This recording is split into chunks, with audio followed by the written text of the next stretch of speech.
Assalamualaikum warahmatullahi wabarakatuh. Halo semuanya, perkenalkan saya Seri Pujonovanti dengan NPM 20106310501005 dari kelas 6A Prodi Pendidikan Matematika Universitas Singapura Bangsa Karawang.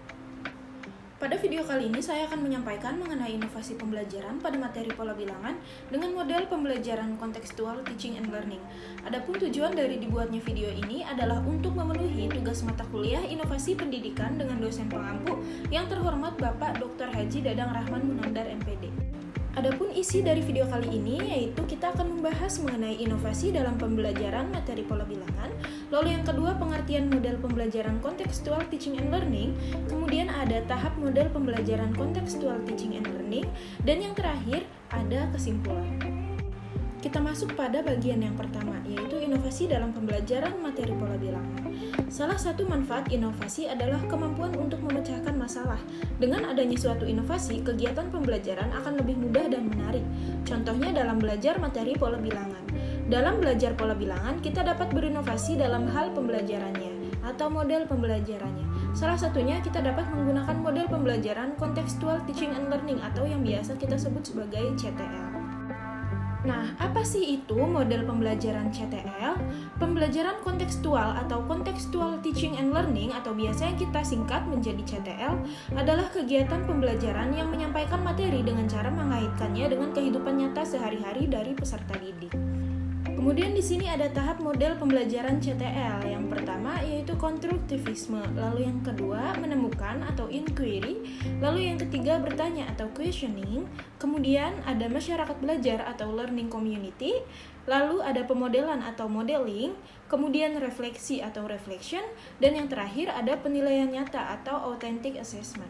Kita masuk ke bagian tahap yang pertama yaitu konstruktivisme. Nah, apa sih konstruktivisme itu? Pada tahap ini, guru memberikan motivasi dan instruksi kepada siswa untuk mengidentifikasi pengertian pola bilangan dan konfigurasi objek. Lalu, untuk contohnya, di sini ada susunan pola dari korek api. Nah, guru meminta siswa untuk mengamati gambar jumlah korek api yang dibentuk oleh setiap bangun di samping. Selanjutnya, ada tahap yang kedua, yaitu menemukan atau inquiry. Pada tahap ini, guru mengarahkan kepada siswa untuk mengidentifikasi sebanyak mungkin dengan tujuan menemukan hal yang belum dipahami mengenai pengertian pola bilangan dan konfigurasi objek. Nah, contoh pada tahap ini yaitu guru meminta siswa untuk mengamati jumlah korek api yang dibentuk oleh setiap bangun di samping. Selanjutnya kita masuk ke tahap yang ketiga yaitu bertanya atau questioning.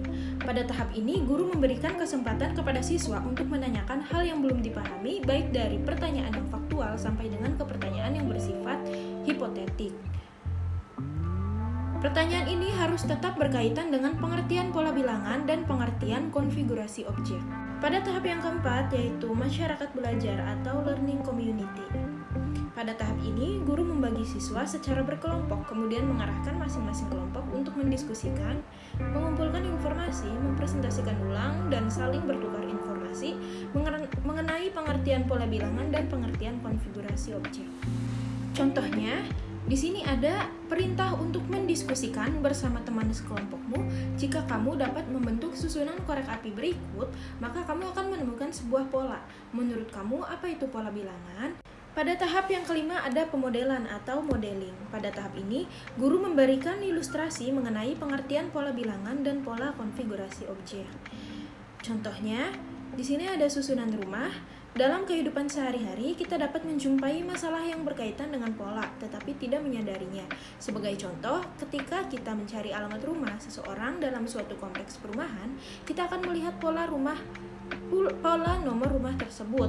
Nah, sisi manakah yang genap atau ganjil? Atau apakah urutan nomor rumahnya demikian bertambah atau kurang? Lalu tahap yang terakhir ada penarikan kesimpulan atau generalization.